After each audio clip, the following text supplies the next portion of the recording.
Bonjour à toutes, bonjour à tous. Nous sommes le 26 décembre. Nous espérons que vous avez passé une bouteille d'eau. Un excellent réveillon pour ceux qui étaient en famille et puis pour les malheureux qui étaient seuls, comme mon ami Alain. C'est pas facile, je le sais. Et pour les gens démunis, encore moins. Donc ça suffit pas toujours d'avoir une pensée, mais la pensée est là quand même. Nous savons qu'ils existent, nous faisons ce que nous pouvons à notre niveau. Alors j'avais pas l'intention de faire une capsule aujourd'hui, mais vous savez, on réfléchit tout le temps, et ce matin, en prenant ma douche, j'ai réfléchi à tout ce qui se passe actuellement sur les retraites. Et il m'a semblé important d'en parler un petit peu. Bon, je ne suis pas un spécialiste, mais je suis un Français comme vous, et comme vous, je suis concerné, enfin moins que vous, parce que dans notre famille, nous avons fait des choix, et moi j'ai fait le choix d'élever ma fille plutôt que de la laisser en nourrice, et la grande surtout. Et donc j'ai mis mon travail de côté pendant longtemps. Mais ça ne m'a pas empêché d'écrire, ce qui fait que j'ai une grosse quantité de livres à publier, encore heureusement d'ailleurs. Mais c'est pas ça le plus important. Le plus important, c'est de comprendre ce que c'est qu'une retraite et ce qu'on a droit avec cette retraite. Après la guerre, bon, bien sûr qu'il y en avait avant, on a toujours capitalisé pour s'assurer sa retraite. C'est ce que font d'ailleurs les médecins, les dentistes. Ils sont obligés de capitaliser parce que sinon leurs retraites seront très moyennes. Et puis ils s'arrangent bien en se faisant payer leurs frais à l'hôpital, parce que vous avez les frais de l'opération, puis vous avez aussi les honoraires des médecins. Là, je crois qu'il va falloir faire quelque chose parce que c'est assez scandaleux. Ça veut dire que si vous n'avez pas d'argent, vous n'avez pas droit aux soins. Alors ils vont hurler en disant « Mais c'est pas vrai, on fait ce que tu parles, c'est pas vrai ». Là-dessus, il y a aussi une grosse escroquerie qu'il faudrait faire cesser, mais comme on est dans un domaine, une société capitaliste, tout se capitalise, tout a de la valeur, sauf la connaissance, sauf le savoir, c'est-à-dire que les médecins vous font payer leur savoir et leur connaissance, mais des gens comme moi, qui travaillent dans le savoir et la connaissance, eh bien, nous on vous l'offre gratuitement, elle n'a aucune valeur. C'est pas normal. C'est pas normal. Non, c'est pas normal. C'est même scandaleux de ne pas considérer notre travail de recherche comme une connaissance, mais peu importe. Ça, c'est, si vous voulez, comme les Français ont été habitués à avoir beaucoup de choses gratuites depuis des années, comme les soins gratuits, enfin, de moins en moins maintenant, comme les médicaments gratuits, mais comme c'est du poison, c'est pas une affaire, eh bien, ils sont habitués à ce qu'on leur donne tout gratuitement. C'est-à-dire un conseil, c'est gratuit. Mais vous croyez que Macron, il a réussi comment? Macron, il a réussi en donnant des conseils. Et il a obtenu des millions. Parce qu'il a donné des conseils. En fait, il a empapaouté tout le monde et il continue. Mais il a été payé pour ça. Des gens comme nous, comme moi par exemple, je ne suis pas payé pour les conseils que je peux vous donner. Et pourtant, il y en a beaucoup qui vous sauvent la vie. Comme quoi, la vie, pour vous, n'a pas tant de valeur que ça, puisque vous ne souhaitez pas la valoriser en nous remerciant. On ne vous demande rien. Mais je me souviens d'un ami qui est un médecin quantique, qui a rendu la vue à quelqu'un qui était aveugle, suite à une maladie. Il lui a rendu la vue et le type avait promis de lui donner quelque chose. Et au bout de quelques années, il a fini par lui envoyer un chèque de 100 €. Comme quoi sa vue ne valait que 100 €. Ce qui serait amusant, c'est de faire comme les Vikings, c'est « Allez, on va te rendre tes 100 €, puis on va te crever les yeux. Puis ensuite, on va voir si tu vas regretter tes 100 € ou tes yeux. » Je sais, c'est dur ce que je dis, mais il faut quand même que les gens prennent conscience que le travail de fond, la connaissance, peut vous sauver la vie, et que c'est pas parce qu'on est assis sur sa chaise, comme on me l'a reproché longtemps, qu'on n'apprend pas et puis qu'on ne peut pas vous aider à vous tirer du trou. Il faut savoir raison garder pour ça. Donc, pour les retraites, Les gens travaillent un certain nombre d'années pour toucher ce qui leur est dû quand ils ne peuvent plus travailler. C'est ça, la retraite.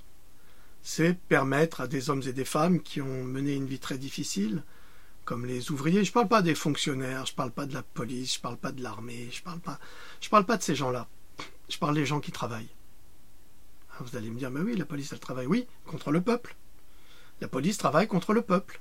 On le voit depuis un an, depuis les Gilets jaunes, la police non seulement travaille contre le peuple, mais invalide le peuple, handicape le peuple. Et alors qu'elle avait décidé de faire grève pour sa retraite, eh bien, ces gens, ces voyous, parce que c'est des voyous, hein, on a un président qui s'appelle Ali Bobar, et il a 40 voleurs à côté de lui. Et il a eu très peur, Ali Bobar, que son sésame ne se ferme à jamais. Alors il a accordé un régime de retraite spécial pour la police, dans une démocratie, où tout le monde, normalement, est égal l'un à l'autre. On est égal en droit, dans la Constitution, mais pas avec Macron. Et puis ils ont fait la même chose avec l'armée, Ali Bobar et ses 40 voleurs, pour surtout pas que ni l'armée ni la police se retournent contre le voyou. Ça veut dire quoi? Ça veut dire qu'en fait, la police et l'armée se sont rendus complices de traîtrise envers le peuple, par manque de solidarité. Par manque de solidarité. Je crois que la femme d'un policier, quand elle va faire les courses, elle compte également tout ce qu'il y a dans son porte-monnaie. Eh bien, les Gilets jaunes, ils font exactement la même chose. Là, on est égal. On est tous égaux. Mais demain, quand une femme de policier pourra mettre une bouteille de Ricard, plus une bouteille de vin rouge ou de vin blanc, et qu'un gilet jaune du même âge pourra mettre qu'une bouteille d'eau minérale, il faudra se poser des questions.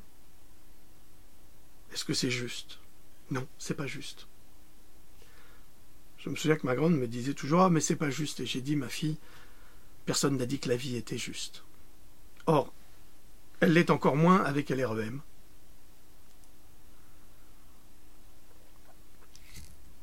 Alors, qu'est-ce que fait exactement LREM avec la retraite?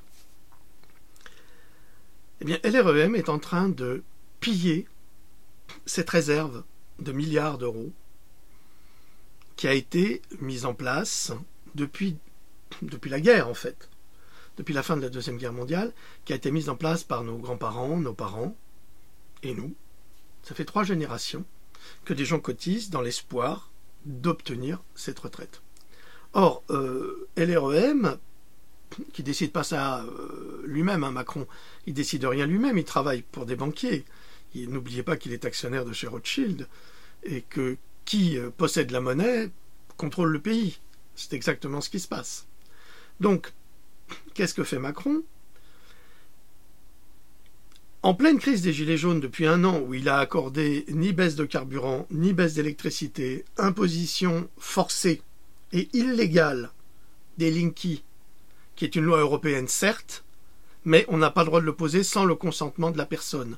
Donc, pose forcée illégale du Linky, qui est un appareil soi-disant compteur intelligent, qui consomme en lui-même, et ça on l'a vu, qui consomme en lui-même déjà beaucoup plus d'énergie, qui ne fait pas d'économie d'énergie, comme c'est soi-disant prétendu, et qui malheureusement a une mauvaise tendance à parfois prendre feu, et à mettre le feu aux maisons des citoyens, qu'ils soient dedans ou pas.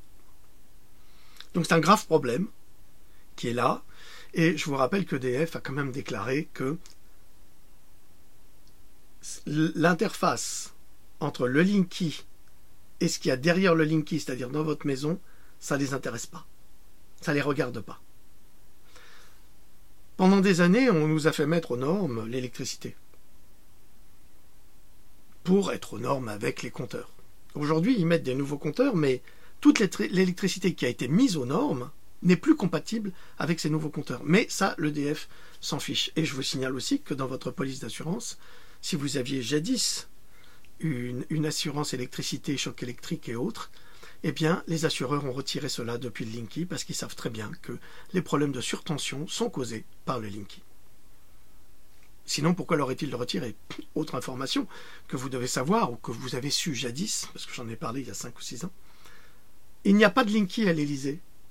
Pourquoi? C'est-à-dire que l'Élysée, Ali Bobar et ses 40 voleurs, qui nous imposent par exemple le Linky, eux, il n'y en a pas. Et bien tout simplement parce qu'on peut, grâce au Linky, on peut faire une intrusion chez vous. Très facilement. Donc, maintenant vous savez ce qu'il vous reste à faire. On va revenir aux retraites. Ces retraites, c'est un trésor de guerre immense. Immense. Et qu'est-ce que fait Emmanuel Macron? Il est habitué à cela.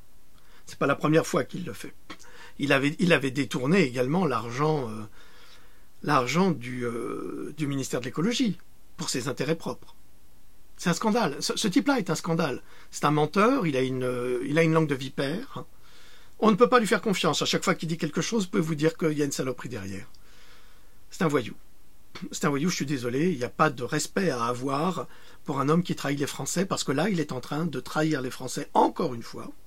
Il a vendu Alstom, donc il a vendu notre fleuron de la technologie aux Américains. Et là, qu'est-ce qu'il fait? Eh bien, il va séquestrer l'argent que nos parents, grands-parents et nous-mêmes avons cotisé pour cela. Il va se le garder pour lui, ou pour le mettre quelque part ailleurs, on ne sait pas où exactement encore. Et il va vendre, en fait, il va supprimer la retraite. On ne peut pas supprimer la retraite. Si, on peut. Lui, il peut, et c'est ce qu'il fait. Il va supprimer la retraite, de sorte qu'après, ça soit vous, les Français, nous, qui devront souscrire à une retraite privée. Qu'est-ce que ça veut dire? Ça veut dire que les Américains, qui sont des fonds de pension, qui font fonctionner cette économie capitaliste monstrueuse et cannibale, qui détruit notre pays et qui détruit l'humanité, parce que ça détruit l'humanité, c'est suppression des classes moyennes. Même la classe ouvrière, elle est supprimée, puisqu'il n'y a plus d'industrie en France. Tout est à l'étranger, en Inde, en Thaïlande, au Vietnam, en Chine. Tout est ailleurs, de sorte que les Français, ils se retrouvent le bec dans l'eau, à plus pouvoir travailler. En fonction de quoi, chacun sera responsable de sa retraite auprès de capitaux privés. Or, qu'est-ce que font les capitaux privés? Les capitaux privés, c'est ce qu'on appelle les fonds de pension, BlackRock et autres, sont des gens qui vont séquestrer votre argent et qui vont boursicoter, comme je l'ai expliqué la dernière fois, à la bourse. Ils vont jouer au casino. Tant qu'ils gagnent, il n'y a pas de problème. Mais s'ils perdent, ils perdent toutes vos économies et toute votre retraite. Ça veut dire que eux, ils disparaissent dans la nature, ils sont surprotégés de toute façon, ils ont déjà prévu les plans d'évacuation, hein, c'est prévu, avec beaucoup d'argent, le vôtre, et vous, vous n'avez plus rien. Voilà comment Macron et sa bande est en train d'escroquer les Français avec leur retraite. C'est épouvantable ce qui est en train de se passer. Et bien sûr, la grève, elle emmerde tout le monde. C'est clair, c'est clair. C'est un cauchemar pour les gens d'aller dans leur famille. C'est très compliqué, mais il ne faut pas penser à son petit soi personnel dans la situation actuelle. Il faut que nous pensions plus loin. Il faut aller au-delà de la simple pensée minimaliste et égocentrique, en se disant, bah oui, c'est un mauvais moment à passer, mais on doit le passer parce qu'on n'a pas le choix. On n'a pas le choix. Donc, vous le savez, vous qui me suivez, je suis 100% derrière les Gilets jaunes, même si parfois j'ai des désaccords avec certains leaders, mais peu importe, c'est pas la question. La lutte des Gilets jaunes, c'est une lutte collégiale, c'est une lutte générale qui va aider tout le monde.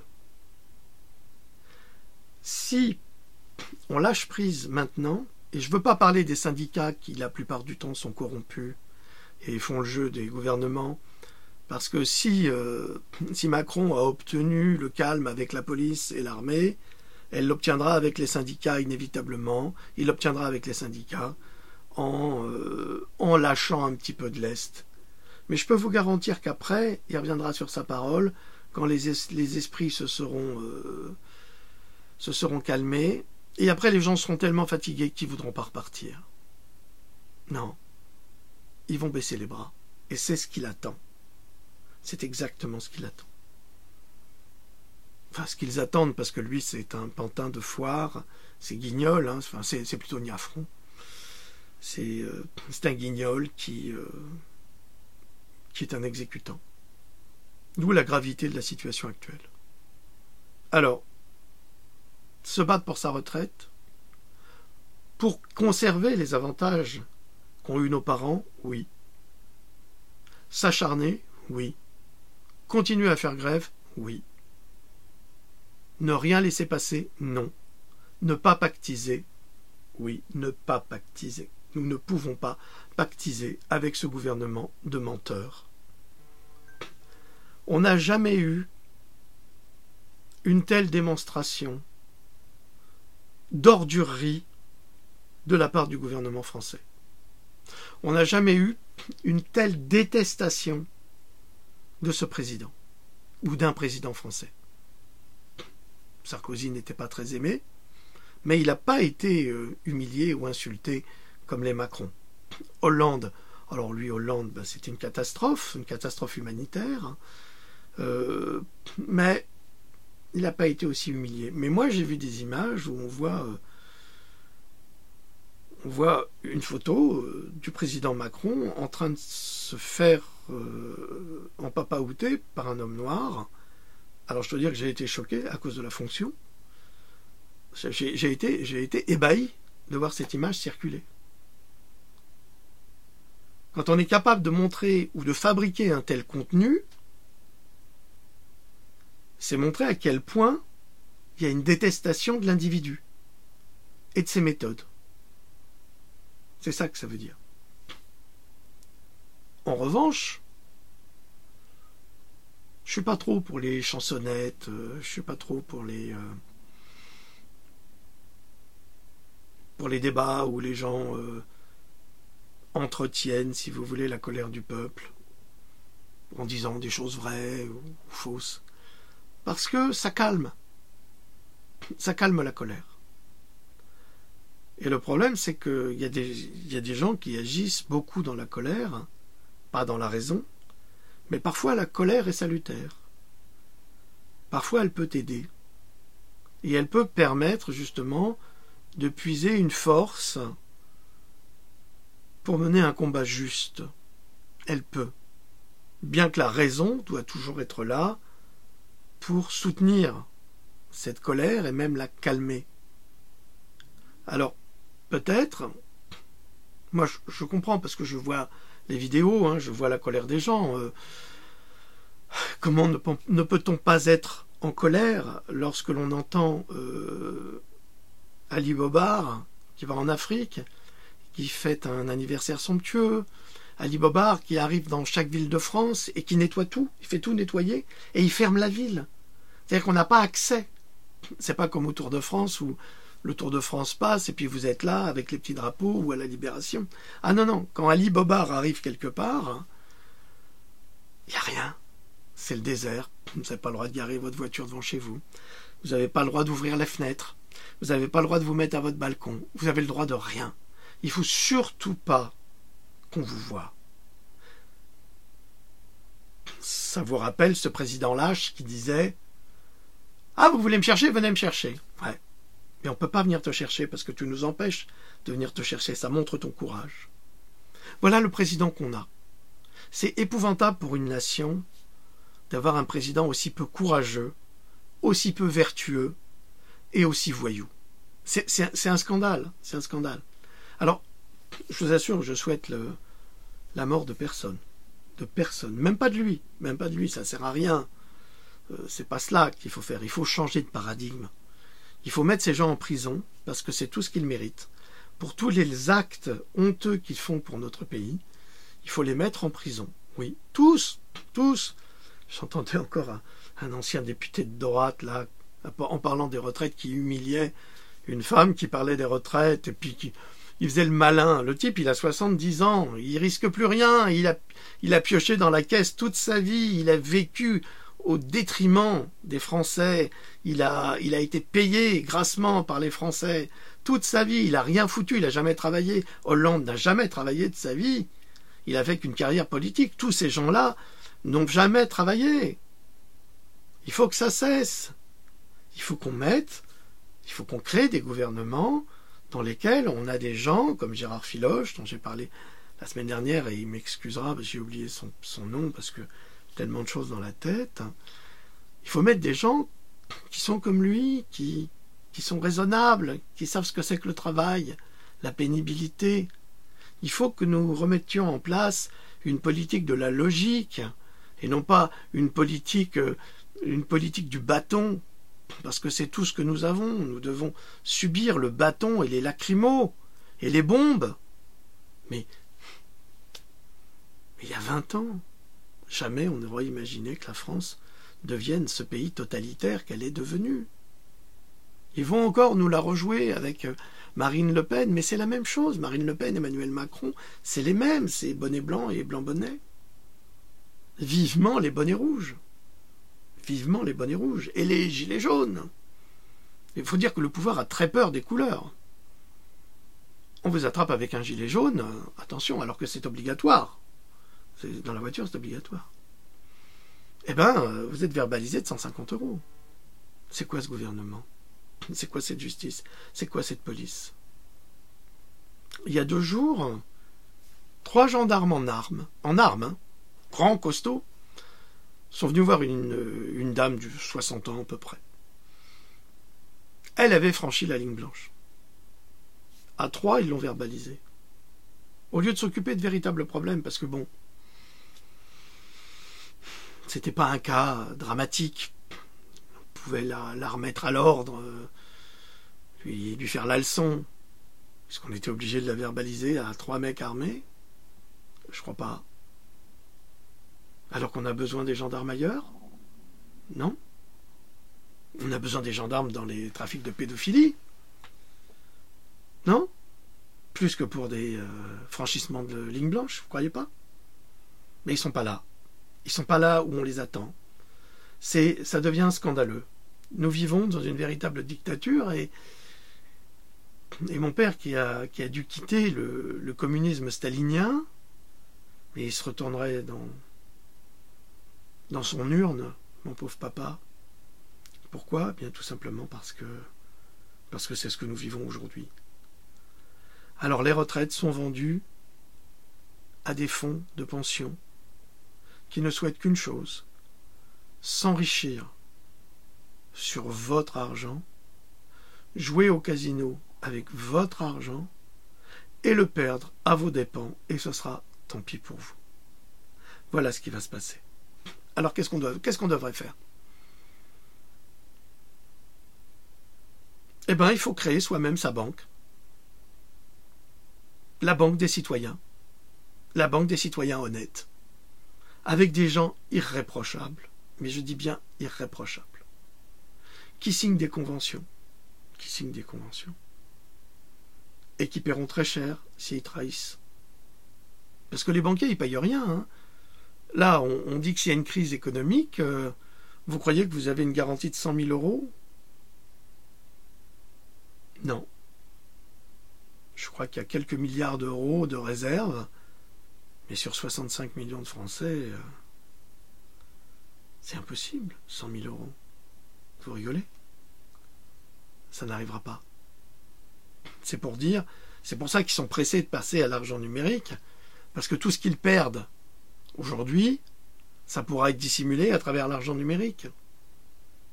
C'est pour ça qu'ils veulent faire de nouvelles monnaies pour toujours contrôler.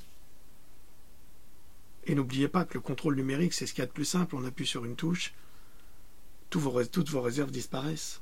Plus rien. Tout a disparu. On appuie sur une autre quand on sait le faire et on rajoute. C'est tellement facile de tricher. Et on met ça dans les mains des tricheurs professionnels. À tout cela pour vous dire que ne vous laissez pas faire, ne nous laissons pas faire pour les retraites. Ne laissons pas Ali Bobard et ses 40 voleurs vendre nos retraites à des fonds de pension américains qui vont s'enrichir sur notre argent et qui, s'ils perdent notre argent en bourse, qui est déjà arrivé aux États-Unis, s'ils perdent notre argent, nous n'avons aucune garantie. Ni du gouvernement, ni de personne. Ça veut dire que toutes vos économies qui avaient été placées là pour votre retraite seront perdues. Ah, il faut trouver autre chose. Il faut trouver un contrôle là-dessus. Il faut. Alors, ça ne sera pas facile parce que les gens qui feront ça, ils risquent leur vie, hein, parce que ces fonds de pension, vous ne croyez quand même pas qu'ils vont vous laisser faire. Ce sont des voyous, ce sont des gangsters. Ils ont des tueurs à gages. Regardez la fondation Clinton. La fondation Clinton utilisait des tueurs à gages. À chaque fois qu'il y avait des journalistes un petit peu trop inquisiteurs, qui posaient trop de questions, puis qui publiaient, ben, ils mouraient. Ils mouraient dans des conditions très étranges. Donc, on le sait, il y a eu le témoignage d'un ce qu'on appelle un hitman, un tueur, qui était engagé par les Clinton pour faire le ménage. Eh oui. Et je vous rappelle, je crois qu'on a... Alors, Hillary, je crois que... Enfin, Hillary, pas tout seul, mais je crois que c'est la cousine germaine de François Hollande. Ils sont tous liés. Tous. Ils sont tous liés les uns aux autres. Et Hollande a, je crois, donné 450 millions de dollars de notre argent, je crois, mais à vérifier. Hein. Vous vérifierez, puis vous mettrez en commentaire. 450 millions de dollars de notre argent, des Français, à la fondation Clinton. Une fondation de pédophiles, de satanistes, de voyous, de collaborateurs avec Daesh. C'est terrible, hein. C'est terrible. Hein. La fondation Clinton, c'est, comme toutes les fondations en règle générale, c'est un moyen de gagner énormément d'argent, comme la fondation Gates, et de ne pas payer d'impôts. Voilà. Voilà pour aujourd'hui. Je pense que ça suffit. Je pense que je vous ai assez éclairé là-dessus pour que vous preniez conscience que votre retraite, c'est votre avenir. Et si vous ne faites pas ça, vous n'avez plus d'avenir. Donc battez-vous, battons-nous pour notre retraite. Parce que si on ne le fait pas, personne ne le fera pour nous. Et si on continue à se laisser manipuler par Ali Bobard et ses 40 voleurs, eh ben on va tout perdre, tout perdre. Ils ont déjà voté la loi sur les jardins, donc que j'ai publié la dernière fois. Mais ça va être une cata. Hein. La France va devenir un état de moutons, où les moutons seront forcés d'aller à l'abattoir lorsqu'on le leur dira. Nous avions quand même une indépendance. Alors je sais que Voltaire était antisémite, je sais que Voltaire a dit des choses affreuses sur les Noirs, mais autrement c'était un grand penseur, et Diderot aussi. Nous sommes le fruit de ces lumières-là. Il ne faut pas se cristalliser sur quelques phrases, il faut aussi lire autour. Pourquoi ? Parce qu'il y a de grandes pensées. Victor Hugo, par exemple, a été interdit à l'école, soit sous Hollande, soit sous Macron. Pourquoi ? Parce qu'il ne faut surtout pas développer le sentiment emphatique, national. Parce que le plus grand républicain du XIXe siècle, c'est bien Victor Hugo. Le pouvoir au peuple, c'est bien lui. Alors il ne faut surtout pas Victor Hugo, Lamartine, tous ces gens-là qui sont pleins d'emphase et pleins plein d'utopies merveilleuses des suites de cette révolution française, qui a été faite, je le sais, par des francs-maçons. C'est bon, c'est pas la peine de me la ressortir. Ne croyez pas que je ne sais pas. Arrêtez de m'envoyer des messages. Oui, si vous saviez, mais je sais mieux que toi, bonhomme, je sais. T'inquiète pas, je lis, je suis au courant. On peut pas parler de tout. C'est ça le problème, c'est-à-dire que dès qu'on parle d'un sujet, vous avez toujours les gros malins qui viennent par derrière. Mais je voudrais vous rappeler, mais je sais tout cela. Excusez-moi, c'est mon travail de faire de la recherche, donc je suis informé de tout cela. Battez-vous plutôt, au lieu d'essayer de me donner des leçons. Ça sert à rien. Il faut qu'on se batte ensemble. Il faut qu'on aille au sang ensemble dans la révélation de la vérité. Sinon, on n'y arrivera pas. Bon, de très bons articles ont été traduits également sur cogito.com, où aujourd'hui j'ai publié un article sur comment une chercheuse a été mise en prison parce qu'elle développait le GCMAF. Le GCMAF, j'en ai parlé dans mes livres il y a quelques années. J'ai même fait une vidéo. Vous verrez ça sur cogito.com. Donc ça aussi, vous savez, les gens me découvrent, alors ils ne savent pas ce que j'ai fait, ils n'ont pas lu mes livres. Donc ils me disent, oui, vous savez, oui, mais je sais. J'ai publié déjà là-dessus. J'ai déjà parlé beaucoup sur la maladie d'Alzheimer, sur le cancer, sur comment soigner le cancer et tenter de le guérir du mieux que l'on peut, tout en ne négligeant pas que dans la médecine allopathique, il y a quand même des remèdes miraculeux, il faut le savoir et il faut l'admettre. Donc allez sur cogito.com. Je vous rappelle que nous avons un calendrier qui a d'ailleurs beaucoup de succès en Allemagne. Il a d'ailleurs beaucoup de succès en Allemagne parce qu'il a été envoyé à des personnes là-bas qui ont trouvé ça magnifique. Donc c'est un grand calendrier, vous voyez, très beau. Je vois pas. Donc pour obtenir ce calendrier cogito.com, c'est très simple. Vous nous faites un don, parce que je vous l'ai expliqué, don contre don.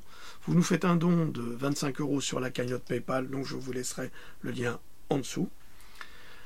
Et nous vous enverrons à votre adresse. Vous n'oubliez pas de nous donner votre adresse. Nous ferons les envois sans doute à partir du 30 janvier. Pourquoi? Parce que à cause des grèves et que on va essayer de voir si ça s'arrange un petit peu. Si Ali Bobard lâche du lest, ce qui m'étonnerait, mais enfin, ça partira sans doute à partir du 1er janvier, enfin du 2, ne vous inquiétez pas.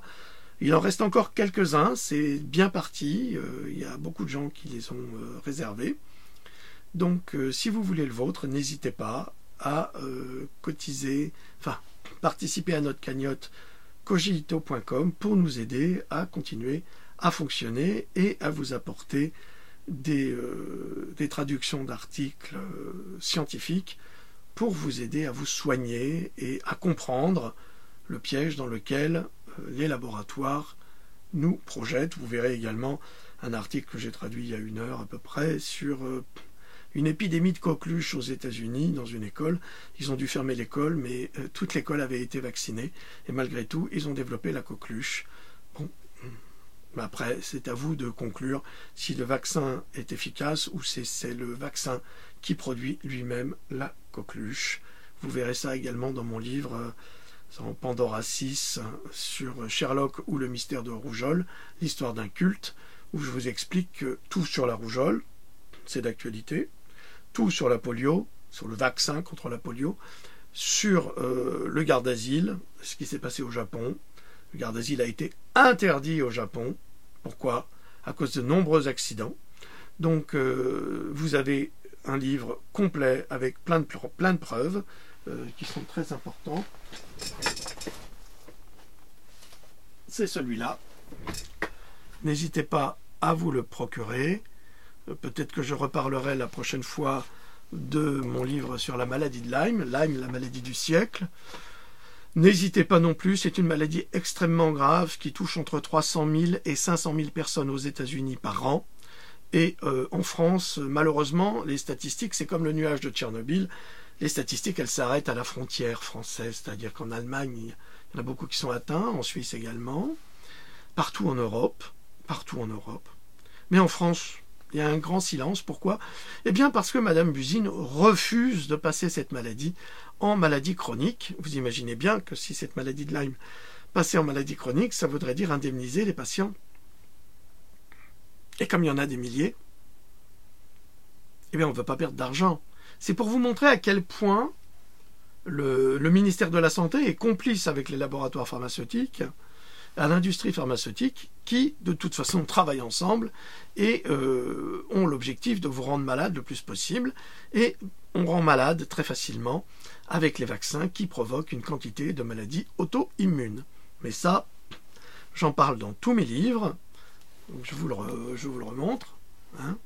Vous avez plus de 500 pages d'informations dans ce livre, avec des références solides.